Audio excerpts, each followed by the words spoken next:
noong April 9, 1942. Matapos ang ilang buwang matinding labanan sa Pilipinas, napilitang sumuko ang mga sundalong Amerikano at Pilipino sa Bataan Peninsula laban sa Imperial Japanese Army. Pagod, gutom at pinahina ng sakit, mahigit 70,000 na bihag ng digmaan ang nabihag ng mga Hapon. Halos walang paghahanda at walang pakialam sa kanilang kalagayan, inutusan ang mga bihag na magmarcha pahilaga papasok sa teritoryong kontrolado ng mga Hapon. Ang paglalakbay na sumunod ay naging isa sa pinakakilalang krimen sa digmaan noong ikalawang digmaang pandaigdig. Napakalupit at nakakatakot ng nangyari, kaya ito ay nakilala bilang Bataan Death March. Kaya gaya ng lagi, mariing pinapayuhan ang mga manonood dahil sensitibo at mabigat ang nilalaman ng kwentong ito.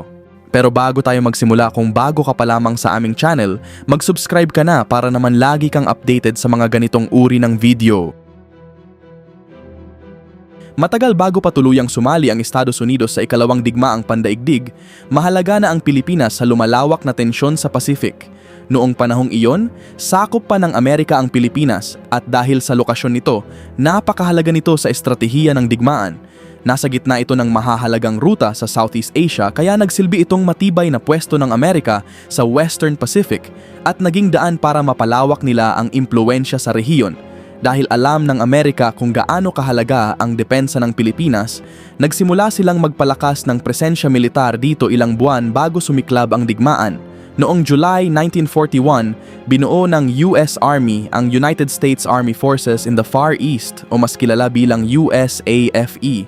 Pinagsama nito ang mga sundalong Amerikano na nakabase sa Pilipinas at ang puwersa ng Philippine Commonwealth Army.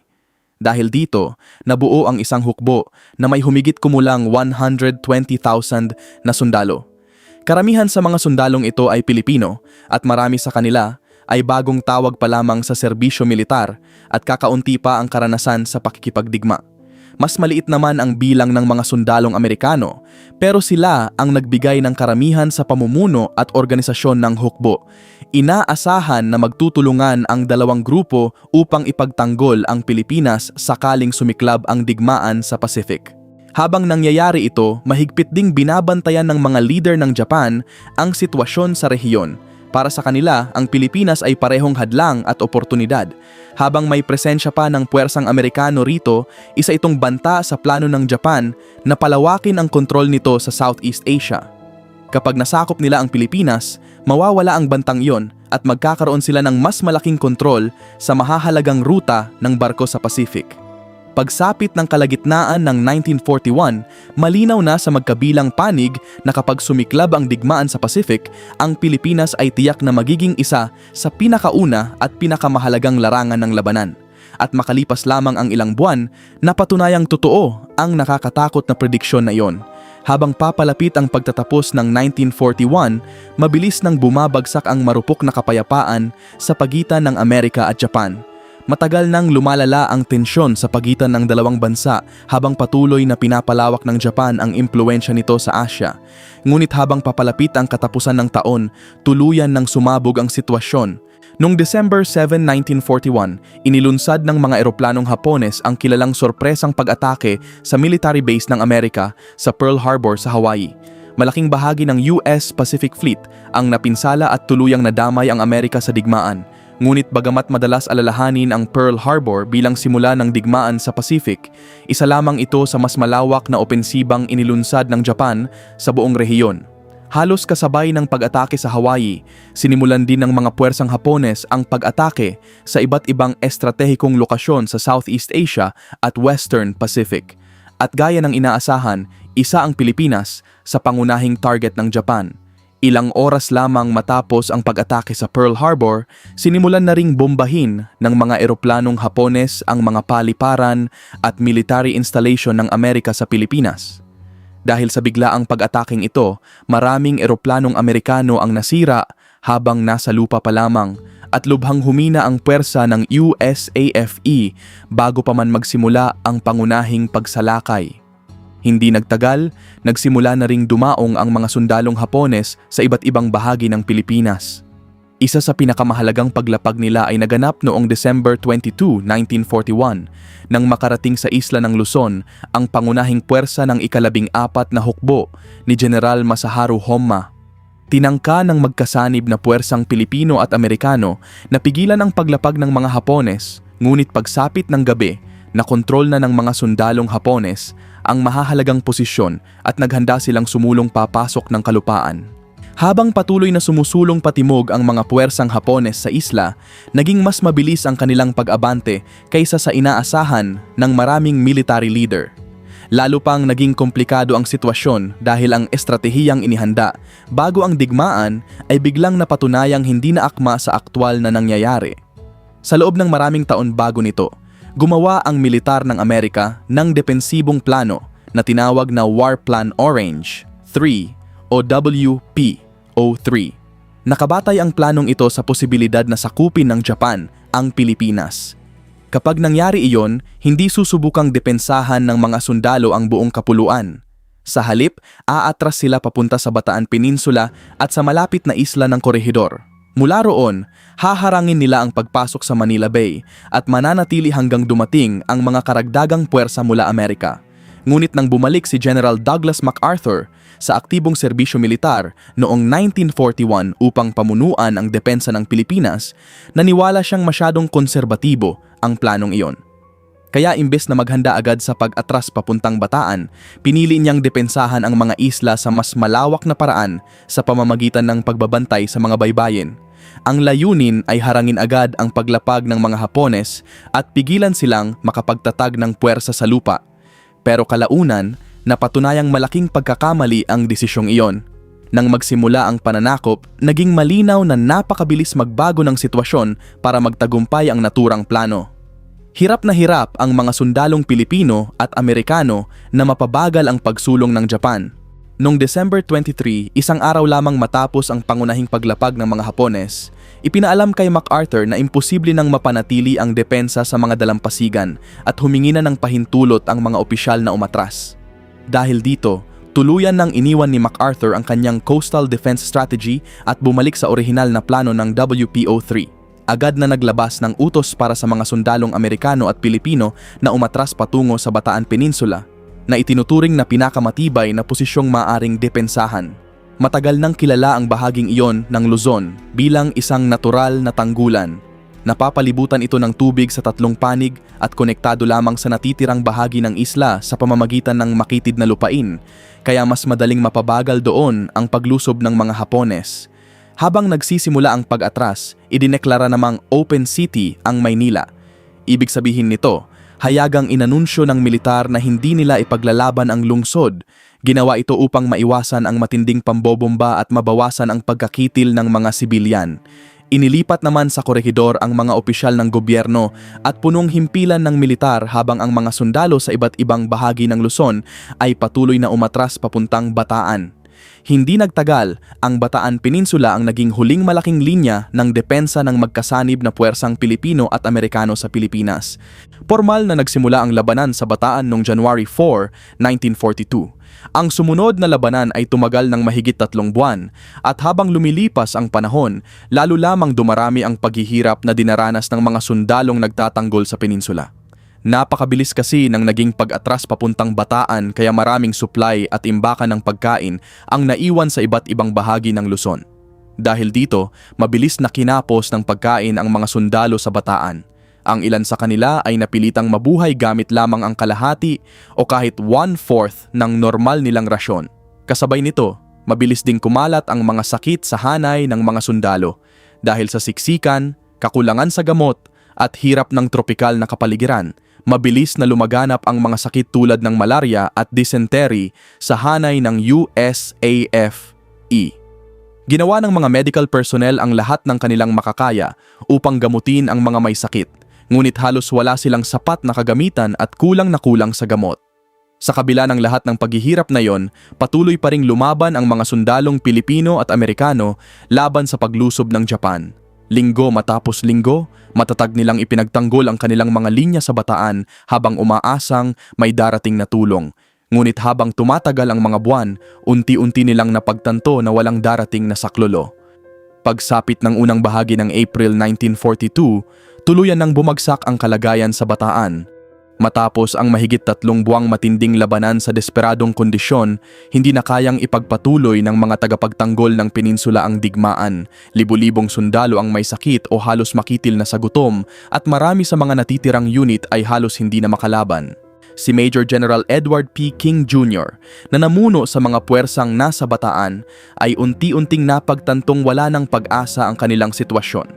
Napakahirap ng desisyong kailangan niyang gawin. Inutusan siya ng kanyang mga nakatataas na ipagpatuloy ang paglaban hanggat maaari, ngunit alam niyang ang pagpapatuloy ng laban ay magdudulot lamang ng walang saysay na pagkakitil ng libu-libong sundalong halos hindi na kayang ipagtanggol ang kanilang sarili. Matapos timbangin ang lahat ng sitwasyon, nakipagpulong siya sa mga kinatawan ng ika-14 na hukbo ng Japan noong April 9, 1942 at pormal na sumuko. Sa desisyong iyon, tuluyan nang nagtapos ang mahabang labanan sa Bataan at natuldukan na rin ang paglaban ng mga Allied forces sa lugar. Dahil sa pagsukong ito, mahigit 78,000 sundalong Amerikano at Pilipino ang napunta sa kustodiya ng Japan, isang bilang na mas malaki kaysa sa inaasahan ng mga Japanese commander.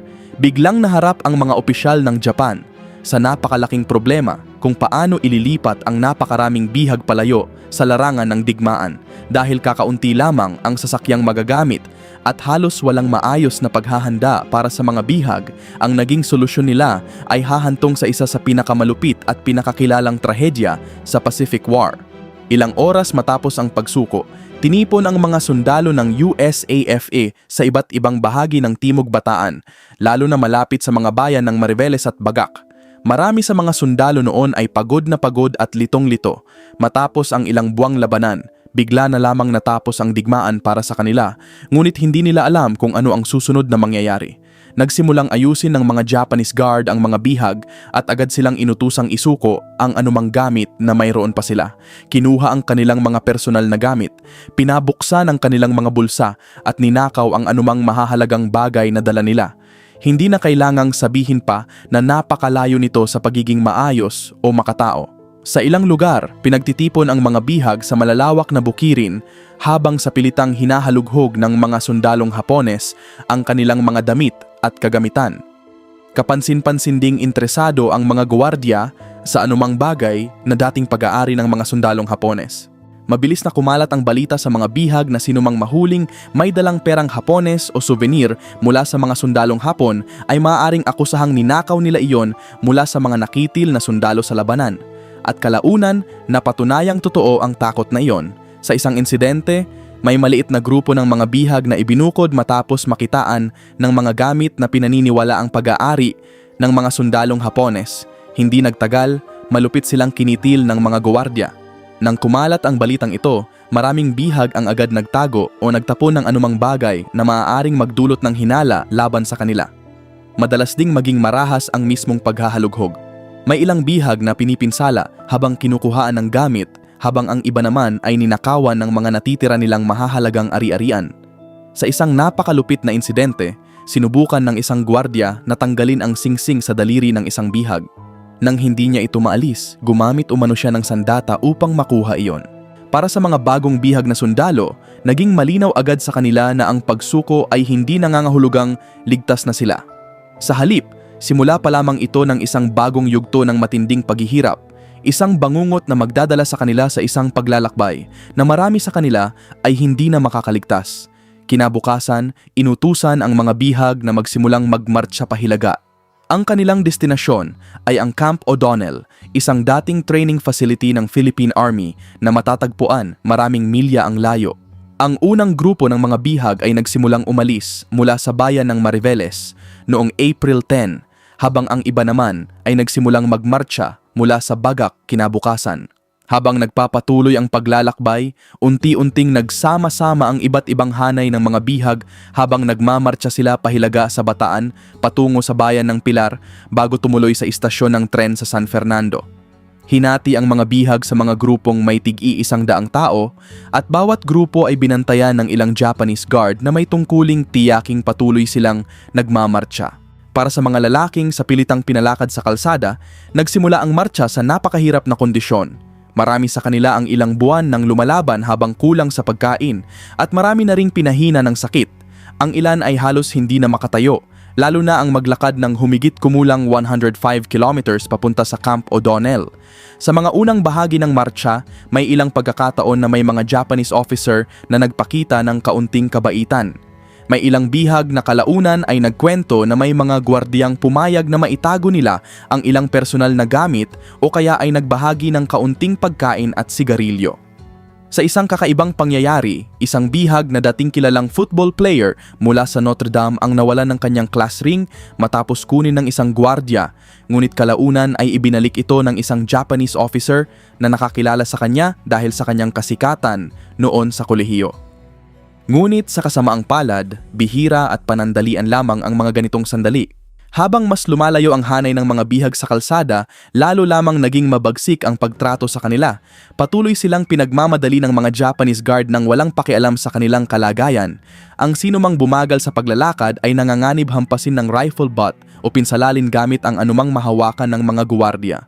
Sa ilang pagkakataon, ang mga bihag na natitisod o bumabagsak ay basta na lamang iniiwan sa tabi ng daan. Ang iba naman ay tuluyang kinikitil gamit ang bayonet o inaatake habang nakahandusay sa lupa. Isa sa mga malupit na parusang ikinuwento ng mga nakaligtas ay ang tinatawag nilang sun treatment. Dito, pinapaupo o pinapaluhod ng mga gwardiya ang mga bihag sa ilalim ng matinding init ng araw sa loob ng mahabang oras. Hindi rin sila pinapayagang magsuot ng helmet o takpan ng kanilang ulo kahit marami sa kanila ay matindi na ang dehydrasyon. Minsan, ginagawa pa ito sa lugar na tanaw mismo ang sariwang inuming tubig, napakalapit tingnan ngunit imposibleng maabot. May mga pagkakataon ding ang mga simpleng humihingi lamang ng tubig ay agad kinikitil. Mukhang ang tunay na layunin ng parusang ito ay pahinain at ubusin ang lakas ng mga bihag bago muling piliting magmarcha. Dahil dito, mabilis na naging isa sa pinakamahalagang pangangailangan ng mga nagmamartsyang sundalo ang tubig. Paminsan-minsan ay may mga ilog, poso o balon na madadaanan sa ruta, ngunit kadalasan ay pinipigilan silang lumapit dito. May ilang bihag na nagtangkang kumawala sa pila para lamang makainom ng tubig, ngunit sila ay inaatake o kinikitil ng mga gwardiya. Ang iba naman ay napilitang uminom mula sa maputik na tubig sa tabi ng kalsada kahit alam nilang maaaring may dala itong sakit. Samantala, may mga Pilipinong sibilyan sa gilid ng daan na lihim na sumusubok tumulong sa pamamagitan ng pagbibigay ng pagkain at tubig sa mga bihag, ngunit napakalaki ng panganib nito. Kapag nakita ng mga gwardiya na may sibilyang tumutulong sa isang bihag, maaring agad silang kitilin pareho. Hindi lahat ay agad nakitil dahil sa pagtrato, ngunit ang mahabang oras ng pagmamarcha sa ilalim ng matinding init ay unti-unting sumira sa katawan ng mga sundalo. Sa ilang pagkakataon, may mga truck na sumusunod sa hanay at pininsala ang mga bihag na hindi na makagalaw. Sa ibang kaso naman, tinatapos sila ng mga gwardya o ng mga cleanup squad. Para sa libu-libong lalaking pilit na naglalakad pahilaga, tila walang katapusan ang kalsada. At sa bawat milyang kanilang tinatahak, paliit ng paliit ang bilang ng mga bihag na may kakayahan pang magpatuloy. Matapos ang ilang araw ng pagmamarcha sa ganitong kalagayan, narating din ng mga nakaligtas na bihag ang bayan ng San Fernando. Para sa marami sa kanila, maaring inakala nilang katapusan na iyon ng kanilang paghihirap. Ngunit sa realidad, simula pa lamang iyon ng panibagong yugto ng bangungot. Sa istasyon ng tren sa San Fernando, sa pilitang isinakay ang mga bihag sa mga freight car upang dalhin pa sila sa mas hilagang lugar. Ang mga rail car na ito ay mga lumang metal na boxcar na ginawa pa ilang dekada bago ang digmaan at hindi kailanman dinisenyo para magsakay ng napakaraming tao. Ang bawat bagon ay ginawa lamang para sa humigit kumulang 40 katao, ngunit mahigit 100 bihag ang isiniksik sa marami sa mga ito. Nang maisara ang mga pinto, mabilis na naging halos imposible ang kondisyon sa loob. Halos walang hangin na pumapasok at mabilis na uminit ang loob dahil sa matinding tropical heat. Sa sobrang siksikan ng mga tao, wala nang espasyong maupuan o kahit maigalaw man lang ang katawan. Napilitan ang mga bihag na manatiling nakatayo habang dikit-dikit sa isa't isa habang mabagal na umaandar pahilaga ang tren. Wala ring palikuran sa loob ng mga boxcar, kaya wala silang magawa kundi dumumi at umihi sa mismong kinatatayuan nila. Habang lumilipas ang mga oras, lalong naging makapal at nakakasakal ang hangin sa loob. May ilang bihag na nawala ng malay dahil sa init at kakulangan ng hangin, ngunit dahil wala ng espasyo para bumagsak sila, nanatili silang nakatayo habang naiipit sa pagitan ng ibang mga bilanggo. Nagtagal ang biyahe ng tren mula umaga hanggang hapon. At nang sa wakas ay muling buksan ang mga pinto ng mga boxcar, marami na sa mga lalaking nasa loob ang kitil na. Ang mga nakaligtas sa biyahe ay sa pilitang pinababa malapit sa bayan ng Capas. Ngunit kahit noon, hindi pa rin tapos ang kanilang paghihirap. May isa pang huling bahagi ng paglalakbay na kailangan nilang tahakin bago makarating sa lugar kung saan sila planong ikulong ng mga Hapones. Sa kabila ng mas matinding panghihina at pagod na dinanas nila mula sa biyahe sa tren, inutusan pa rin ang mga nakaligtas na magpatuloy sa pagmamartsa. Ang huling bahagi ng kanilang paglalakbay ay nangangailangan pa ng humigit kumulang 9 milya na paglalakad papunta sa Camp O'Donnell. Ngunit nang magsimulang makarating ang mga bihag sa kampo, agad ding lumitaw ang panibagong problema. Libu-libong pagod at may sakit na sundalo ang isiniksik sa isang lugar na halos walang sapat na pasilidad para suportahan sila. Tulad ng kanilang kalagayan noon sa labanan sa Bataan, kakaunti ang pagkain at napakaliit ng supply ng malinis na tubig na desperado nilang kailangan. Halos wala ring maayos na serbisyong medikal kahit napakarami ng nangangailangan nito. Patuloy na kumalat ang mga sakit sa loob ng masikip na kampo habang ang dysentery, malaria at iba pang karamdaman ay patuloy na kumikitil sa mga sundalo. Halos walang ibinigay na tulong medikal ang mga Japanese Guard kaya napilitang umasa ang mga Amerikanong at Pilipinong medical personnel sa kakaunting gamit na kanilang mahanap. Ginawa ng mga doktor at medik ang lahat ng kanilang makakaya upang gamutin ang mga napinsalaan at naghihingalong bihag, ngunit halos wala silang kagamitan o gamot na magagamit. Dahil dito, mabilis na tumaas ang bilang ng mga nakikitil sa loob ng Camp O'Donnell. Sa ilang panahon, daan-daang bihag ang nakikitil bawat araw. Marami sa mga nakitil ay inililibing sa malalaking hukay sa labas lamang ng barbed wire na nakapalibot sa kampo. Sa humigit kumulang 78,000 na bihag na nagsimula ng martsa, ilang linggo bago nito, tinatayang nasa 54,000 lamang ang tuluyang nakarating sa kampo. Ang iba ay nakitil sa mismong kalsada, sa loob ng mga bago ng tren sa huling bahagi ng paglalakbay o matapos makarating sa Camp O'Donnell. Sa loob ng mahabang panahon, halos walang alam ang publiko sa Amerika tungkol sa tunay na nangyari sa Bataan Peninsula. Dahil natalo ang puwersa sa Pilipinas, naging limitado ang balita mula roon at maraming detalye tungkol sa sinapit ng mga bihag ang lumabas lamang kalaunan sa panahon ng digmaan.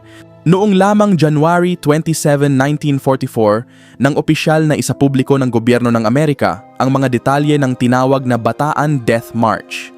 Ang impormasyon ay nagmula sa mga sinumpaang salaysay ng mga Amerikanong opisyal na nakatakas mula sa pagkabihag ng mga Hapones at nakabalik sa kampo ng Allied Forces. Inilarawan sa kanilang testimonya ang matinding kalupitan na dinanas ng mga bihag sa martsa at sa mga kampong pinagdalhan sa kanila pagkatapos nito. Hindi nagtagal, lalo pang kumalat ang kwento ng ilathala ang mga salaysay sa isang tampok na artikulo ng Life magazine. Para sa maraming Amerikanong nakabasa nito, nakakagulat at nakakakilabot ang mga paglalarawan ng pamiminsala, pagkitil, sakit at matinding gutom na dinanas ng mga bihag. Dahil dito, lalo pang lumakas ang galit ng publiko laban sa Japan at tumindi ang suporta ng mamamayan para ipagpatuloy ang digmaan. Pagsapit ng panahong lumabas ang balitang ito, nagsisimula ng pumabor sa Allied Forces ang takbo ng digmaan sa Pacific. Patuloy nang sumusulong ang puwersa ng Amerika sa Pacific habang unti-unti nilang itinutulak pabalik ang mga Hapones papunta sa kanilang sariling mga isla. At kalaunan, ang Pilipinas mismo ay naging lugar ng isa sa pinakamahalagang turning point ng digmaan. Noong Oktubre 1944, bumalik ang puwersang Amerikano sa Pilipinas sa pamamagitan ng isang napakalaking amphibious assault. Mula roon, ipinagpatuloy ng Allied Forces ang kampanya upang mabawi ang buong kapuluan. Noong January 1945, nabawi ng mga sundalong Amerikano at Pilipino ang Bataan Peninsula. Hindi nagtagal, lumipat ang labanan patungong Maynila na tuluyan ding napalaya noong unang bahagi ng Marso matapos ang isang napakabangis na labanan sa loob ng lungsod. Para sa maraming nakaalala sa paghihirap ng mga bihag mula sa Bataan, itinuring itong isang matagal nang hinihintay na hustisya. Pagkatapos ng digmaan noong 1945, sinimulan ng Allied authorities ang investigasyon sa mga ulat ng kalupitang ginawa ng mga puwersang Hapones noong panahon ng digmaan. Mabilis na naging isa sa pinakamabigat na kaso ang mga pangyayari kaugnay ng Bataan Death March. Noong September ng taong iyon, si Masaharu Homa, ang kumander ng ika-14 na hukbo ng Japan noong kampanya sa Pilipinas, ay nahuli ng Allied forces. Formal siyang sinampahan ng maraming kaso ng war crimes kaugnay ng pagpapahirap at pagkakitil ng mga bihag habang at pagkatapos ng marcha. Noong February 1946, hinatulan siyang guilty ng military commission at sinentensyahan ng firing squad. Isinagawa ang pagkitil noong Abril sa labas ng Maynila. Sa loob ng mahabang panahon, halos walang opisyal na pagkilala mula sa Japan tungkol sa nangyari. Ngunit nagbago ito noong September 2010 nang isang maliit na grupo ng mga Amerikanong dating bihag ay inimbitahan sa Japan upang tumanggap ng opisyal na paghingi ng tawad para sa kanilang sinapit. Bagamat halos 70 taon na ang lumipas bago nangyari ito, itinuturing ang hakbang na iyon bilang mahalagang pagkilala sa paghihirap na pinagdaanan ng mga bihag noong digmaan at bilang pag-alala sa mga hindi na nakaligtas sa marcha.